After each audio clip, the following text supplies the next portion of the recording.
बिस्मिल्लाहिर्रहमानिर्रहीम। अस्सलाम वालेकुम स्टूडेंट्स, उम्मीद है कि आप सब खैरियत से होंगे। 10th क्लास कंप्यूटर साइंस की लेक्चर सीरीज़ में आज चैप्टर नंबर 5 का जो लास्ट टॉपिक है, आर्टिकल नंबर 5.4, उसका नाम है डेटाबेसेस एंड स्टोरिंग डेटा।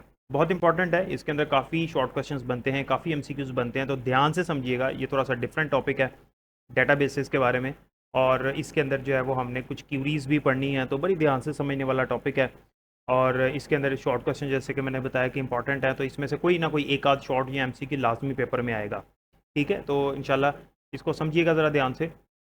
सबसे पहले तो हम ये समझना होगा डेटाबेस होता क्या है। ठीक है, अभी तक हमने ये पढ़ा स्प्रेडशीट सॉफ्टवेयर क्या होता है। हमने पढ़ा कि स्प्रेडशीट सॉफ्टवेयर ऐसा सॉफ्टवेयर होता है जिसके अंदर हम टेबल्स की शक्ल में, रोज़ और कॉलम्स की शक्ल में डाटा स्टोर कर देते हैं और बाद में उसको चार्ट्स में कन्वर्ट कर लेते हैं ताकि आसानी से हम उसको समझ सकें और किसी को समझा सकें। एक और हमारे पास तरीका होता है अपने ही डाटा को स्टोर करने का, उसे हम कहते हैं डेटाबेस। ठीक है, database basically is a collection of files जिसके अंदर मल्टीपल फाइल्स बनाते हैं। आपको याद होगा हमने ये पढ़ा था कि स्प्रेडशीट, पिछले लेक्चर में मैंने बताया था कि स्प्रेडशीट सॉफ्टवेयर जो होता है, जैसे माइक्रोसॉफ्ट एक्सेल है या गूगल शीट्स हैं, इनके ज़रिए से हम छोटे प्रोजेक्ट्स या मीडियम साइज़ प्रोजेक्ट्स के ऊपर काम कर सकते हैं, इतना डाटा स्टोर कर सकते हैं जो मीडियम साइज़ का हो। लेकिन अगर लार्ज साइज़ का डाटा हो एक बिग लेवल पे, तो उसके लिए फिर हमें डेटाबेसेस की ज़रूरत पड़ती है। डेटाबेसेस जो है वो एक पावरफुल वे है to store the large amount of data and organize and manage large amount of data.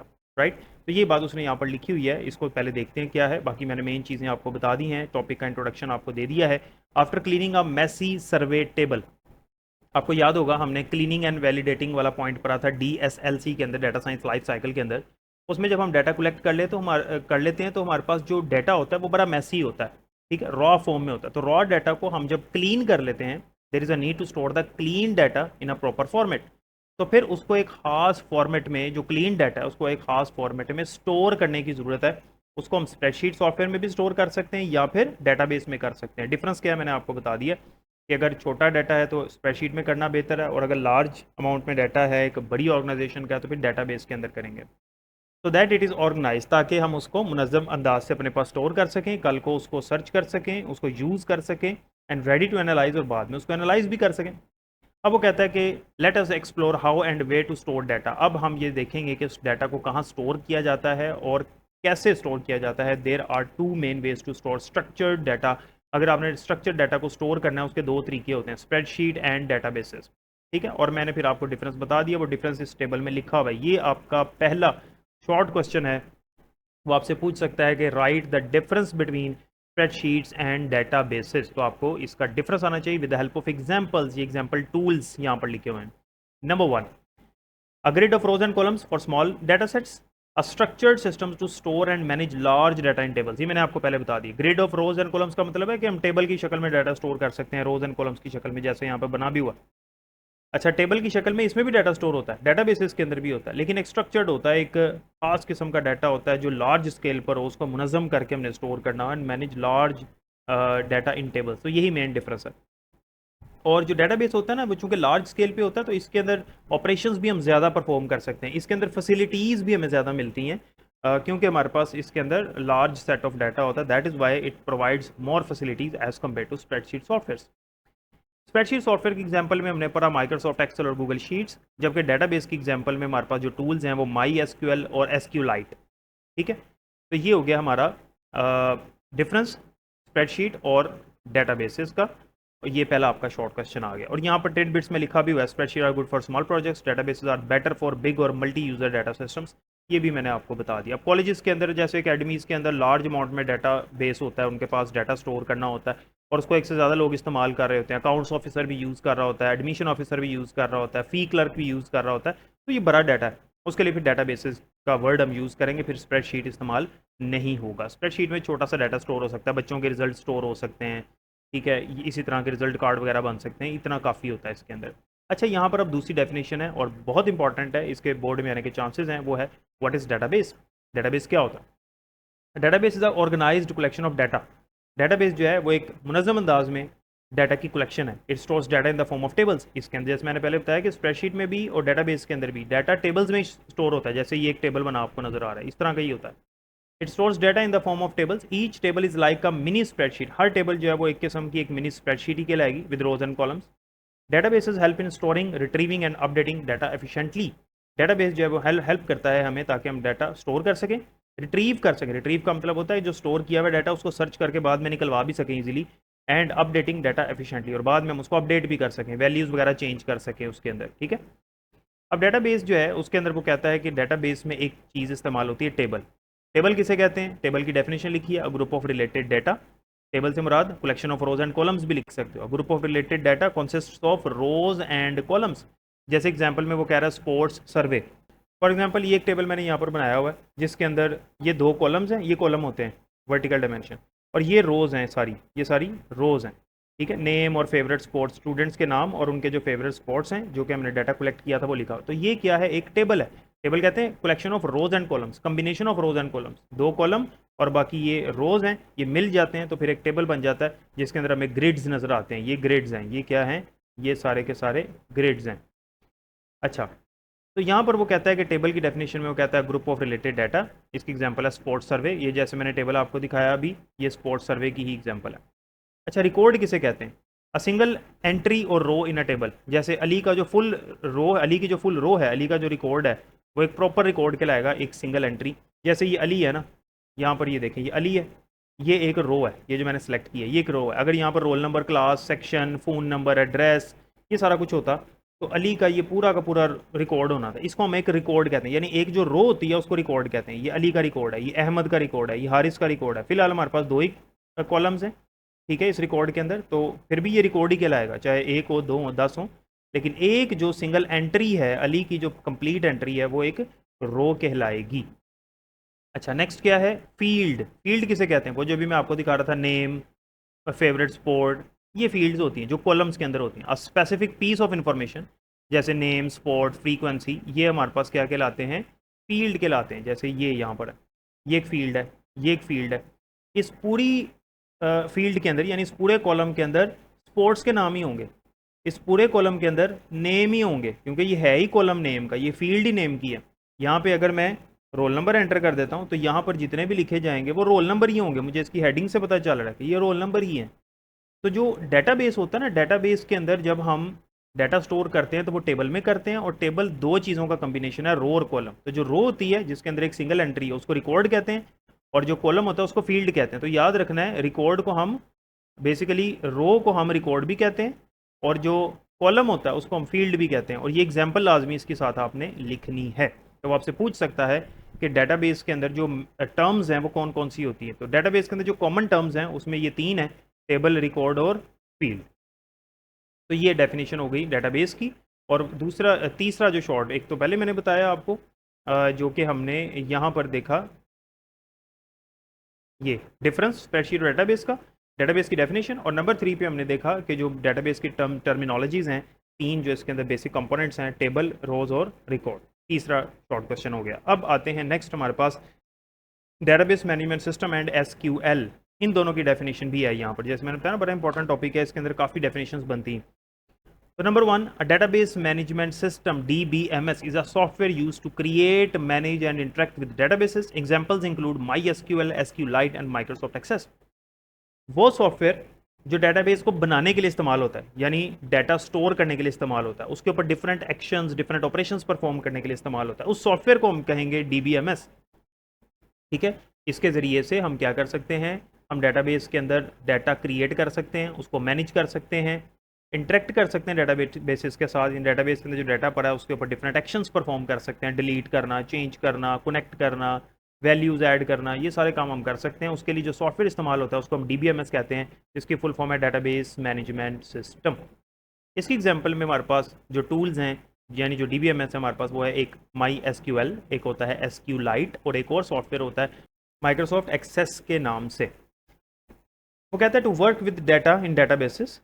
अगर आपने डेटाबेस के अंदर डाटा पे काम करना है, वो यूज़ लैंग्वेज, उसके लिए एक लैंग्वेज यूज़ होती है जिसको हम क्या कहते हैं? उस लैंग्वेज का नाम है स्ट्रक्चर्ड क्यूरी लैंग्वेज। तो ये जो मैंने हाईलाइट किया है इतना पार्ट, ये SQL की डेफिनेशन है, स्ट्रक्चर्ड क्यूरी लैंग्वेज की। तो इसकी डेफिनेशन भी यहाँ पर बहुत इंपॉर्टेंट है, पूछ सकता है डिफाइन SQL। आगे वो कहता है कि SQL helps us to add, update, delete और retrieve data using simple commands. इसका मतलब है कि SQL के अंदर हम अपना डाटा ऐड कर सकते हैं, अपडेट कर सकते हैं, डिलीट कर सकते हैं, रिट्रीव कर सकते हैं, सारे ऑपरेशंस परफॉर्म कर सकते हैं किसके ज़रिए से, सिंपल कमांड्स के ज़रिए से। जस्ट आपने कमांड्स टाइप करनी है, उन कमांड्स की एग्जांपल अब उसने यहाँ पर लिखी हुई हैं, और जब हम इन कमांड्स को यूज़ करते हैं तो इसे कहते हैं डेटाबेस की ज़ुबान में, एसक्यूएल की ज़ुबान में, ये जो स्ट्रक्चर क्यूरी लैंग्वेज हमने पढ़ी ना, ये डेफिनेशन इतनी, इसकी ज़ुबान में हम कहते हैं कि हमने क्यूरी लगाई है, ठीक है, क्यूरी अप्लाई की है। तो क्यूरी लगाने के ये यहाँ पर 3 एग्जांपल्स क्यूरी की दी हुई हैं। अच्छा, अब इसको समझिएगा ज़रा। फ़र्ज़ करते हैं कि हमने एक टेबल बनाया हुआ है पहले से, ये वाला, जिसके अंदर 2 फील्ड्स हैं और 1 2 3 4 5 6 7 8 9 रिकॉर्ड्स हैं, ठीक है। अली का रिकॉर्ड, अहमद का रिकॉर्ड, हारिस का, ये नेम और फेवरेट स्पॉट उनका आगे लिखा है जो हमने डाटा कलेक्ट किया था। ये टेबल मेरे पास पड़ा हुआ, और इस टेबल का नाम है स्पोर्ट्स, ये यहाँ पर मैंने लिखा हुआ है, ठीक है। टेबल का नाम है स्पोर्ट्स, इस फील्ड का नाम है नेम, इस फील्ड का नाम है फेवरेट स्पोर्ट। अच्छा, अब मैं ये चाहता हूँ कि मैंने इस टेबल के अंदर से सारे के सारे रिकॉर्ड्स देखने हैं, यानी रिट्रीव करना है। मैंने आपको बताया ना कि एक दफ़ा जब डाटा स्टोर कर लिया, अब उसको निकलवा के देखना है, इस प्रोसेस को कहेंगे रिट्रीव करना। अब मैंने रिट्रीव करना है, लेकिन सबके ही रिकॉर्ड रिट्रीव करने हैं, तो उसका तरीका ये होता है, कमांड होती है, उस कमांड का नाम है सेलेक्ट, ठीक है। अच्छा, ये समझना, बड़ा इंपॉर्टेंट बात मैं बताने लगा हूँ आपको, बहुत इंपॉर्टेंट बात मैं बताने लगा हूँ। सेलेक्ट जो है वो एक क्या है, कमांड है। इसके आगे हमने लिखना होता है फील्ड का नाम, या फील्ड्स के नाम लिखने होते हैं। जितनी फील्ड्स आपने टेबल में से निकलवा के शो करनी है स्क्रीन पे, वो आपने यहाँ पर लिखनी है। लेकिन अगर आप चाहते हो कि सारी की सारी फील्ड्स नज़र आ जाएं, कोई एक या दो फील्ड्स नहीं, सारी फील्ड्स देखनी है टेबल के अंदर, अगर 10 फील्ड्स हैं, 10 की 10 फील्ड्स यानी कॉलम्स जो हैं वो नज़र आ जाएं, तो फिर आपने यहाँ पर ये स्टार का सिंबल लगा देना होता है सेलेक्ट के आगे। ये जो कैपिटल में लिखा है ना, ये कमांड्स हैं, तो सेलेक्ट के आगे लिखा स्टार, यानी सारी की सारी फील्ड्स दिखाओ। अब टेबल भी तो बताना है ना, टेबल सिर्फ एक थोड़ी है, हो सकता है 50 टेबल बने हों। उसके लिए फिर हम लिखते हैं फ्रॉम, ये दूसरी कमांड आती है फ्रॉम की। फ्रॉम के आगे टेबल का नाम लिखना होता है, और टेबल का नाम है स्पोर्ट्स। ये हमारी लग गई क्यूरी। ये इस लैंग्वेज के अंदर, जैसे पाइथन के अंदर अपना कोड होता है, एसक्यूएल के अंदर, एसक्यूएल भी एक लैंग्वेज है, लेकिन ये एक स्ट्रक्चर क्यूरी लैंग्वेज है, तो इसका जो लिखने का तरीकाकार है वो कमांड्स होती हैं इसके अंदर, ठीक है। और कमांड्स जब खत्म हो जाती हैं तो आपने सेमीकोलन लगाना होता है, जैसे यहाँ पर लगा हुआ नजर आ रहा है आपको। ये आगे उसने लिखा हुआ है, this simple query shows all the data from the table name sports. Sports के अंदर से सारा ही डाटा नजर आ जाएगा। क्यों? क्योंकि मैंने सारी फील्ड्स देखनी है, उसके लिए मैंने यहाँ पर स्टार लगाया हुआ है। तो स्पोर्ट्स के टेबल के अंदर से ये दोनों फील्ड्स नज़र आएंगी और सारे के सारे रिकॉर्ड्स नज़र आ जाएंगे, यानी ये टोटल टेबल जो है वो मुझे शो हो जाएगा स्क्रीन के ऊपर। अच्छा, अब थोड़ा सा इसको चेंज करते हैं। सेलेक्ट नेम, इसका क्या मतलब है, अब आप समझ गए होंगे। फील्ड सिर्फ एक देखनी है और उस फील्ड का नाम क्या है, नेम। फेवरेट स्पॉट नहीं देखना, सिर्फ नेम देखना, ठीक है। फ्रॉम स्पोर्ट्स, टेबल कौन सा है, स्पोर्ट्स का, वही वाला टेबल जो मैंने अभी बनाया और आपको दिखाया, यानी स्पोर्ट्स के टेबल में से नेम वाली फील्ड्स देखनी है। अगर मैं इतना ही लगा दूं, यहीं पर सेमीकोलन लगा दूं, तो मुझे क्या नज़र आएगा, सिर्फ नेम वाली फील्ड नज़र आएगी, लेकिन 9 के 9 स्टूडेंट्स के नाम नज़र आ जाएंगे। 9 ही है ना टोटल स्टूडेंट्स हमारे पास टेबल के अंदर, वो सारे के सारे नज़र आ जाएंगे। लेकिन आगे उसने एक और चीज़ लिखी है, वेयर। वेयर लगाते हैं कंडीशन लगाने के लिए, ठीक है, ये भी एक कमांड है। वेयर के आगे कंडीशन लगाते हैं। कंडीशन क्या लगाई है उसने, favourite sport equals to cricket, और यहाँ पे फिर सेमीकोलन लगा दी। फेवरेट स्पोर्ट जो हमारे पास फील्ड है, फेवरेट स्पोर्ट वाली जो फील्ड है, उसके अंदर जहाँ जहाँ पर वैल्यू क्रिकेट है ना, सिर्फ उनके रिकॉर्ड्स मैंने देखने हैं। लेकिन नज़र क्या आएगा, सिर्फ नेम, स्पोर्ट्स नज़र नहीं आएगा। क्रिकेट वाले सिर्फ नाम नज़र आएंगे, क्योंकि सेलेक्ट के आगे नेम लिखा हुआ है, सिर्फ नाम नज़र आएंगे। तो क्रिकेट वाले नाम कौन कौन से हैं, क्रिकेट वाले जो नेम है वो एक है अहमद, हारिस और अदील, सिर्फ ये 3। बाकी सारे हाइड हो जाएंगे। तो क्या नज़र आएगा, सिर्फ ये फील्ड नज़र आएगी, ये वाली फील्ड नज़र नहीं आनी, क्योंकि सेलेक्ट के आगे लिखा है सिर्फ नेम हुआ है। नाम नज़र आएगा किस किस का, अहमद का, हारिस का और अदील का। ठीक हो गई बात। तो ये 1 2 3 ये सिर्फ नाम नज़र आएंगे, बाकी कोई नाम नज़र नहीं आएगा, क्योंकि क्रिकेट का उसने कंडीशन लगा दी कि where favourite sport, favourite sport के अंदर जहाँ वैल्यू क्रिकेट है वो कहता है सिर्फ वो दिखाओ। एक और है हमारे पास, तीसरी उसने क्यूरी लगाई हुई है। अगर हमने नया रिकॉर्ड एंटर करना है, नई एंट्री करनी है, तो उसके लिए क्या करते हैं, इंसर्ट इनटू, इंसर्ट इनटू लिख के आगे टेबल का नाम लिखना स्पोर्ट्स। टेबल का नाम है स्पोर्ट्स, वो कह रहा है टेबल जो है वो स्पोर्ट्स है, उसके अंदर मैं नया रिकॉर्ड एंटर करना चाह रहा हूँ, और किन फील्ड्स के अंदर रिकॉर्ड एंटर करना है, किन फील्ड्स की वैल्यूज एंटर करनी है। आगे ब्रैकेट के अंदर फील्ड्स के नाम लिखे, नेम, कॉमा, फेवरेट स्पोर्ट।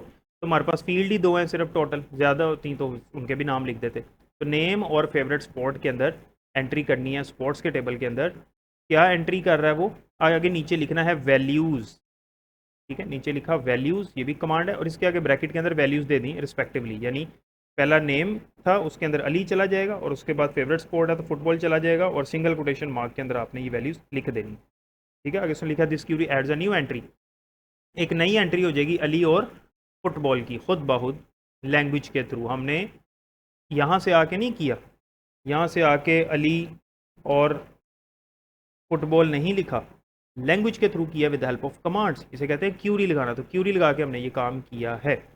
आगे उसने लिखा था basic SQL statements help in managing and retrieving specific data from large databases efficiently. वो कह रहा है कि ये जो हमने क्यूरीज यहाँ पर लगाई हैं, ये जो हम यहाँ पर स्टेटमेंट्स लिखते हैं, कमांड्स लिखते हैं एसक्यूएल की, जिसकी डेफिनेशन हमने यहाँ पर पढ़ी, वो कहते हैं इसके ज़रिए से हम मैनेज कर सकते हैं अपने डाटाबेस के अंदर डाटा को, और उसको रिट्रीव कर सकते हैं, किसी स्पेसिफिक डाटा को निकलवा सकते हैं कंडीशन लगा के, वेयर की कंडीशन लगा के, ठीक है।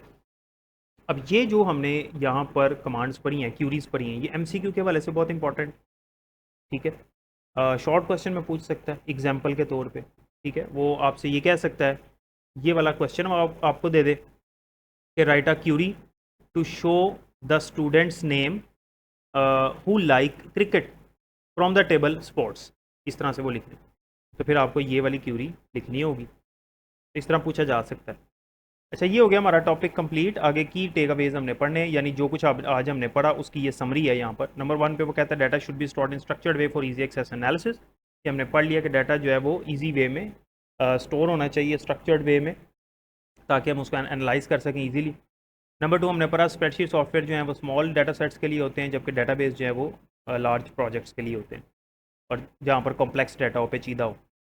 उसके बाद हमने पढ़ा कि टेबल जो है उसके अंदर हम रोज़ और कॉलम स्टोर करते हैं, रो जो है उसके अंदर रिकॉर्ड्स होते हैं और कॉलम्स के अंदर फील्ड्स होती हैं। फिर हमने पढ़ा कि organise data reduces duplication errors and makes analysis easy है। जो ऑर्गेनाइज डाटा होता है उसके अंदर एरर्स कम से कम होते हैं, डुप्लीकेशन वैल्यूज़ भी कम होती हैं, और उनको एनालाइज करना आसान होता है। और फिर हमने ये पढ़ा स्ट्रक्चर क्यूरी लैंग्वेज के बारे में, और उसके लिए हमने ये 3 क्यूरीज की एग्जाम्पल्स पढ़ ली।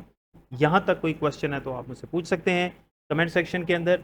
वैसे ये जो एसक्यूएल वाला जो टॉपिक इसने ऐड किया है यहाँ पर, ये कंप्लीट होता है, इसका प्रॉपर प्रैक्टिकल होता है, लेकिन उसने छोटा सा यहाँ पर टॉपिक लिखा, जस्ट उसको टच ही किया है, इसलिए मैंने आपको यहीं से समझा दिया। जितना बताया सिर्फ इतना याद रखना आपके लिए काफ़ी है इस लेवल पे।